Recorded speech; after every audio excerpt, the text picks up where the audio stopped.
Hi, Dane Carlson, Division Manager of Siler's Medical Division. Today what I want to show you is how to parafocalize the microscope and also the HD camera. Both very critical when using the microscope.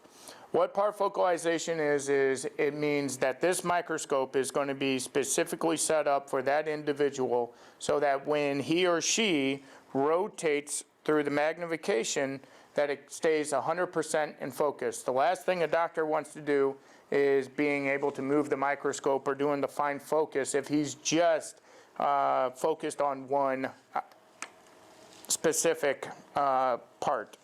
So what I'm going to do is take a piece of paper. I'm going to draw an X on the piece of paper. You're going to have the doctor sit down. You're going to have the eyepieces, okay? Make sure those are always at neutral. And there's two little hash marks right here. You want to make sure that the hash marks are equally aligned. It's absolutely critical when you're doing parafocalization.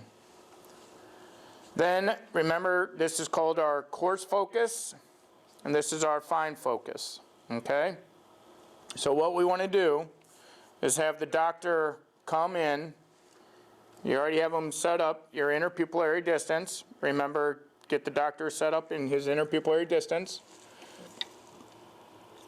so that he can see one single image.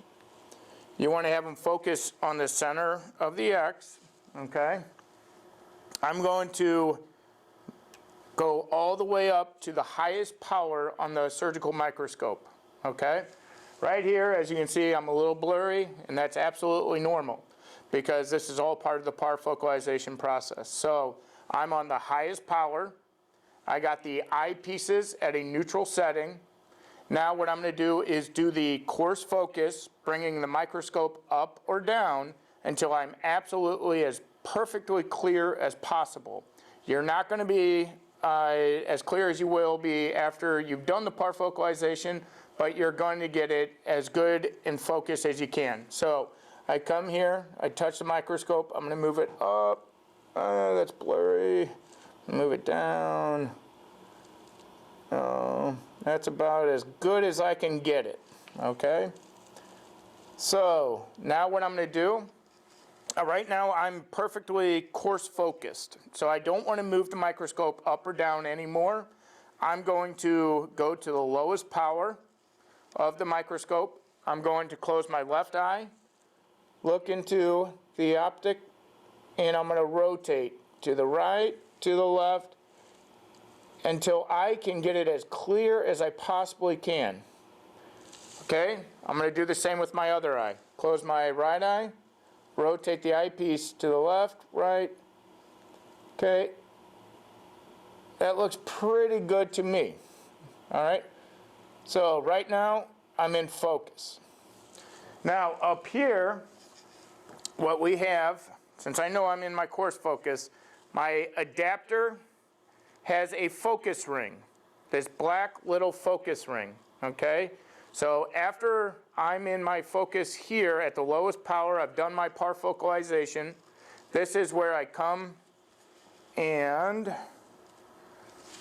I will rotate this until it's as good as possible as well. Okay, so now when I go from left 1 to 2 to 3 to 4, as you can see, I'm as in focus as I possibly can be. So now I got the microscope set up for my individual eyes, and I got the camera set up for my eyes as well. So if I look up here, I'm basically a -2, -2, and that's accurate. So that's parafocalization. You need to do it not every time. So once I know that that's my parafocalization, I just remember that, and I come in. Then if you're using multiple dentists on one surgical microscope, I just remember that I'm -2, -2, and then I'm good to go.